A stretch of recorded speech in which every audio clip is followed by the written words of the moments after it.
अब खाना लगवाना चाहिए नहीं पूनम जी? प्रिया बेटा जरा अंदर जाओ और वो खाना लेकर आओ जो तुमने सभी के लिए तैयार किया है ना। हाँ हाँ मम्मी, पर वो आंटी जी मैं ना गर्मा गर्म खाना परोसना चाहती हूँ तो जरा देर लगेगी।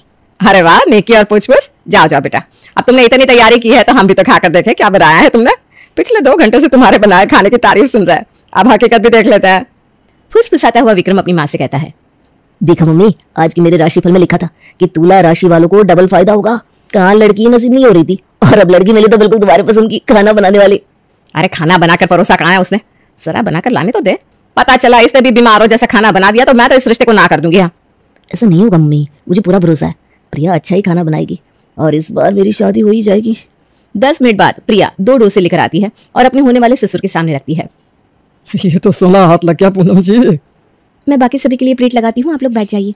आप शुरू कीजिए ना अंकल जी, और खाकर बताइए कहीं कोई कमी तो नहीं रह गई। एक एक करके प्रिया सभी के लिए डोसे बनाती जाती है और सब खाते जाते हैं। हाय मजा आ गया बेटा, मजा आ गया। इतना अच्छा डोसा तो मैंने अपने जीवन में कभी नहीं खाया।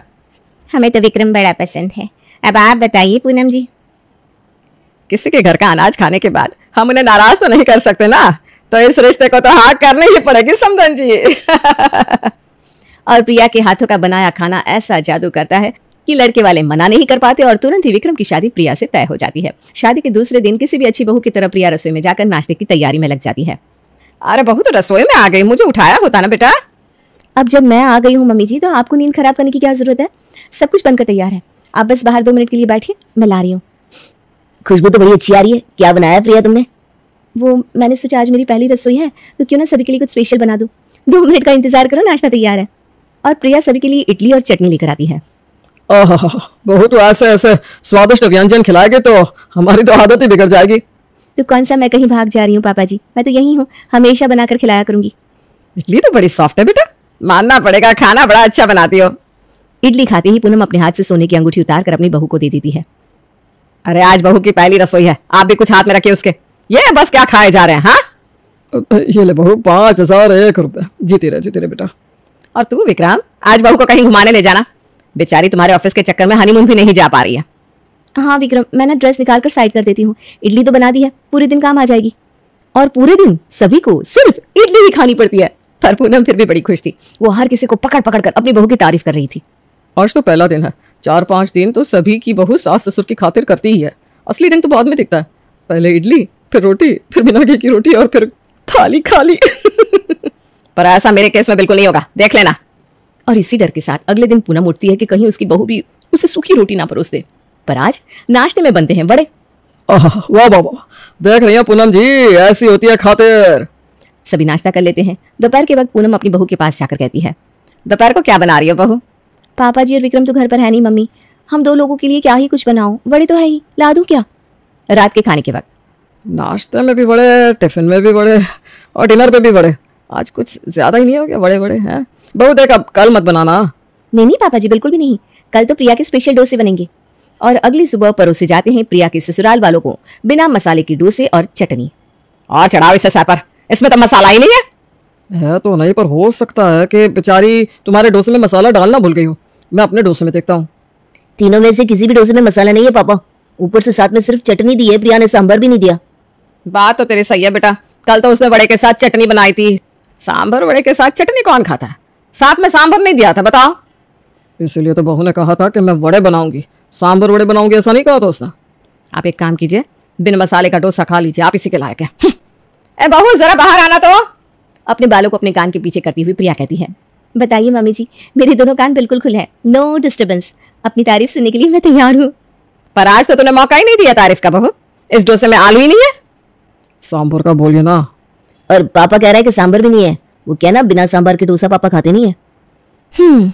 सांभर और डोसे का मसाला चाहिए तो फिर तो मुझे अपनी मम्मी को यहाँ बुलाना पड़ेगा पतिदेव। वो क्या ना, मुझे सांभर और डोसे का मसाला बनाना नहीं आता।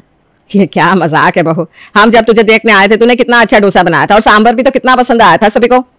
अरे वो इमली की खटाई के साथ बनाया हुआ सांभर, आहा याद आ गया। हाँ पापा जी, वही सांभर, पर मैंने थोड़ी ना बनाया था। शायद आप लोग भूल गए कि किचन में मेरे साथ मम्मी भी थी। डोसे का मसाला और सांभर मम्मी ने बनाया था। मुझे तो ये सब आता ही नहीं। खाने के नाम पर मुझे जो कुछ आता है वो इन 3 दिन में आपको खिला चुकी हूँ, इडली, वड़े और ये डोसा। इसके अलावा मुझे कुछ नहीं आता। इसलिए तो दिन भर में मैं एक ही बार खाना बनाती थी और पूरा दिन चला देती थी। अब तीनों वैरायटी एक ही दिन खिला देती तो आगे खिलाने के लिए क्या बचता। इसका मतलब आज यही खाने को मिलेगा? जी बाबा जी, मैं और डोसे लेकर आती हूँ ना। ये क्या कर प्रिया किचन में चली जाती है। आप ही ने मेरा दिमाग फिराया था, जो बहू डोसा इतना अच्छा बना रही है, वो खाना कितना अच्छा बनाती होगी। रोटी चावल तो सब सीख लेते हैं, जिसने ये डोसा सीख लिया, इतना गोल गोल डोसा, वो तो दिन भर में 72 तरह के पकवान बनाकर खिलाएगी हमें। अरे ऐसा तो गिन गिन के 3 पकवान आते हैं, वो भी आधे अधूरे। खाइए आप डोसा। किसी तरह तीनों माँ बेटे उन बिन मसाले के डोसे खा रहे थे कि वहां आ जाती है। अरे वाह वाह, गर्मा गर्म डोसा खाया जा रहा है। मैं भी बैठ जाती हूँ खाने पर। वैसे भी बड़ी तारीफ सुन ली है प्रिया बहू के खाने की। हाँ हाँ आंटी जी बिल्कुल बैठिए, मैं अभी गर्मा गर्म डोसे उतार कर लाती हूँ। घर पर भाई साहब को बताकर तो आइए ना भाभी कि यहाँ आई हैं। नहीं, यहाँ आने के लिए क्यों बताना? एक बार ये डोसा खा लीजिए सुषमा जी, फिर उठ नहीं पाएंगी। मेरा मतलब है 25-30 डोसे खाने में वक्त तो हो ही जाता है। और सुषमा के सामने भी प्रिया बिन मसाले का डोसा चटनी के साथ परोस देती है। ये डोसे में मसाला कहाँ चला गया पूनम? अरे वही तो बात है ना सुषमा, आलू खाने से मोटापा आता है, इसीलिए बहू ने ना डाइटिंग वाले डोसे बनाए हैं। ऐसा पापड़ जैसा डोसा खाऊंगी तो मैं तो खुद पापड़ हो जाऊंगी। मुझे नहीं खाना डोसा, चलती हूँ मैं। वापस वही पैटर्न शुरू हो जाता है। प्रिया सभी को फिर से डोसा परोस देती है। उसके बाद अगले दिन फिर से वड़े और उसके बाद फिर से डोसा। इस तरह 15 दिन बीत जाते हैं। एक ही खाना खा खाकर सभी की हालत खस्ता हो जाती है और इससे परेशान होकर पूनम अपनी बहू की चुगली करती हुई अपनी बहन को फोन करती है। एक वक्त का खाना तो बना रही है ना तेरी बहू, बेचारी को जो आता है वही बना देती है। आज के जमाने की बहुओं को देखेगी ना तेरे होश ठिकाने आ जाएंगी। जिस दिन से करण की बहू आई है उस दिन से मुझे 5 नहीं 6 लोगों का खाना बनाना पड़ता है, क्योंकि उस महारानी की नींद ही नहीं खुलती। तुझे बना बनाया खाना मिल जा रहा है ना, तो तुझे अपनी बहू में परेशानी दिख रही है। अरे कम से कम वो बनाना तो चाह रही है। भलाई इसी में है कि तू उसे और बाकी खाना बनाना धीरे धीरे सिखा दे। हाँ, ये तो मैंने सोचा ही नहीं था दीदी। लगता है अब इस उम्र में बहू को खाना बनाना सिखाना ही बाकी रह गया था। और प्रिया का हाथ पकड़कर उसकी सास उसे रसोई में ले जाती है। रात के खाने के वक्त सभी के प्लेट में परोसा जाता है पूरियां, आलू की सब्जी और मटर पनीर। मैं तो हमेशा यही कहता था, मेरे बहू के खाने का जवाब नहीं। बच्चा कुछ अच्छा कर जाए तो माँ बाप को घमंड होता ही है, लेकिन उसका ये मतलब नहीं कि वो किसी दूसरे माँ बाप को नीचा दिखाए। वो क्या है ना बहन जी, मेरा बेटा विदेश में नौकरी करता है तो मेरे पास तो पैसे डॉलर में आते हैं। और सुनाइए, आप लगे कहीं क्या राजेश की नौकरी? अरे आप उसे किसी दुकान में ही क्यों नहीं लगा देती? कैसी बात कर रही है रमा बहन जी? माना मेरे MBA बेटे को नौकरी अभी नहीं मिल रही है तो मैं उसे मजदूरी करवाने लगूंगी क्या? अरे लेकिन क्या करेगा, भारत में ज्यादा से ज्यादा कितना कमा लेगा? अब मेरा बेटा देखिए। अच्छा कोई ना, हाँ चलती हूँ मैं। रमा वहाँ से चली जाती है। उसके जाने के बाद औरतें आपस में बात करने लगती हैं। कैसी घमंडी औरत है।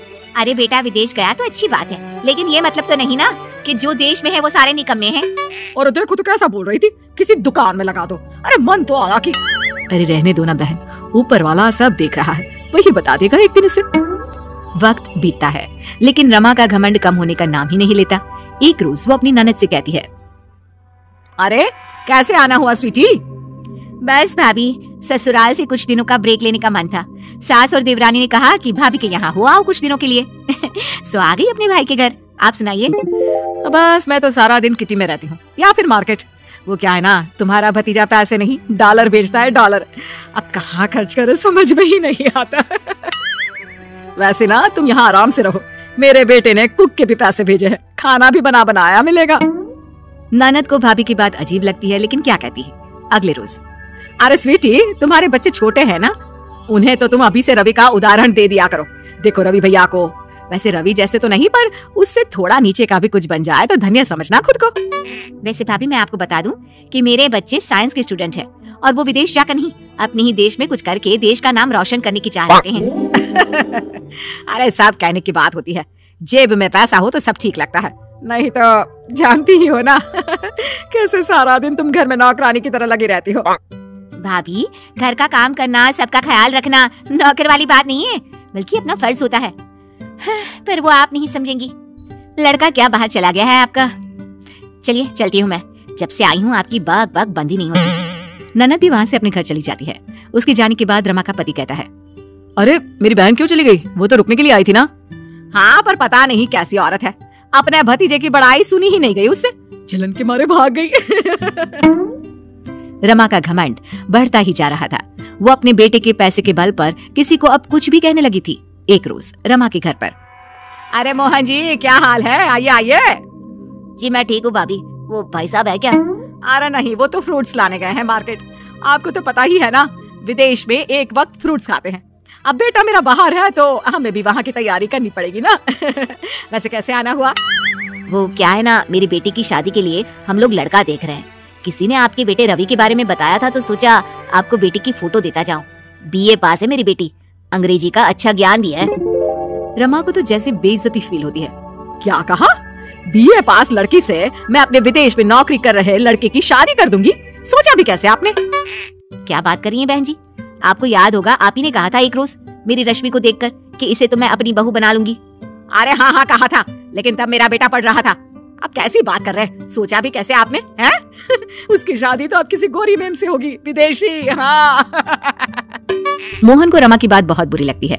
वो वहाँ से चला जाता है कि तभी रमा का पति आता है। अरे ये मोहन क्यों जा रहा है? मुझे देखकर भी नहीं रुका, मैंने आवाज भी दी।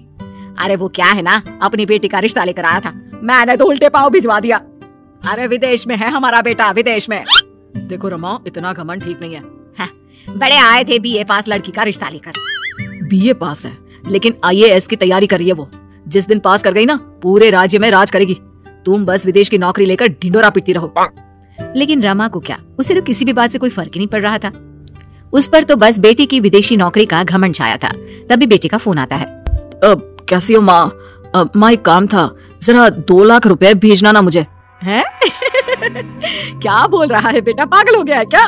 तुझे तो ये कहना चाहिए कि माँ मैं 2 लाख भेज रहा हूँ।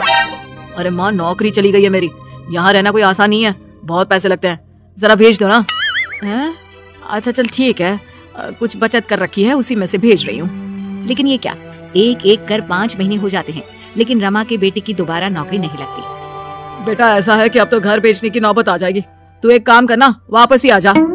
पास खड़ी रमा बोल पड़ती है। अरे नाना, वापस मत बुलाओ, कैसी बात कर रहे हो? बड़ी मुश्किल से तो गया है, वापस आकर क्या करेगा?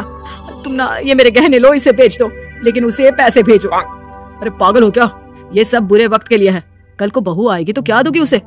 वैसे भी जितना वो 5 महीने में लगा चुका है ना, उतने में यहाँ 2 साल बैठ कर खा सकते थे। अब देखिए जी, ज्यादा गणित मत लगाओ, जितना बोल रही हूँ करो। पति क्या करता है, गहने बेचकर बेटे को पैसे भेज देता है। कुछ समय बाद बेटे की फिर नौकरी लग जाती है। देखा बेटा, मैं ना कहती थी। नौकरी तो मिल ही जाएगी, ये तेरे पापा ही थे जो तुझे वापस बुलाने में लगे थे। माँ लेकिन नौकरी बहुत कम पैसों की है, तुम लोगों को मैं पैसे नहीं भेज पाऊंगा। बेटा फोन रख देता है। रमा समझ नहीं पाती कि वो घर का खर्चा कैसे चलाएगी। फिर एक रोज उसकी वही सहेली उसके घर आती है जिसके बेटे को रमा ने दुकान में नौकरी करने की सलाह दी थी। अरे रमा, ये घर की क्या हालत हो गई है? तुम लोग तो बहुत पैसे वाले हुआ करते थे। ये घर का सामान, तेरे गहने कहाँ गया सब? विदेश में है ना मेरा बेटा, बोलने लगा माँ सब पुराना हो गया है, अब नया ले लो, तो पुराना बेच दिया। और सुनाओ, कैसे आना हुआ? ये फोटो दिखाने आई थी। ये देख, ये मेरा बेटा और ये तुम्हारा। मेरा बेटा भी विदेश चला गया, उसी शहर में जहाँ तुम्हारा बेटा है। वैसे ये बताने आई थी कि जो तुम मेरे बेटे को दुकान में नौकरी करवाने की सलाह दे रही थी ना, तुम्हारा बेटा मेरे बेटे को मिला था। और पता है वो वहाँ क्या कर रहा है? दुकान में नौकरी। बड़ी आई विदेश विदेश करने वाली। सहेली वहाँ से चली जाती है। देखा, किसी का भी अपमान करने से पहले ये सोच लेना कि वक्त सबका बदलता है।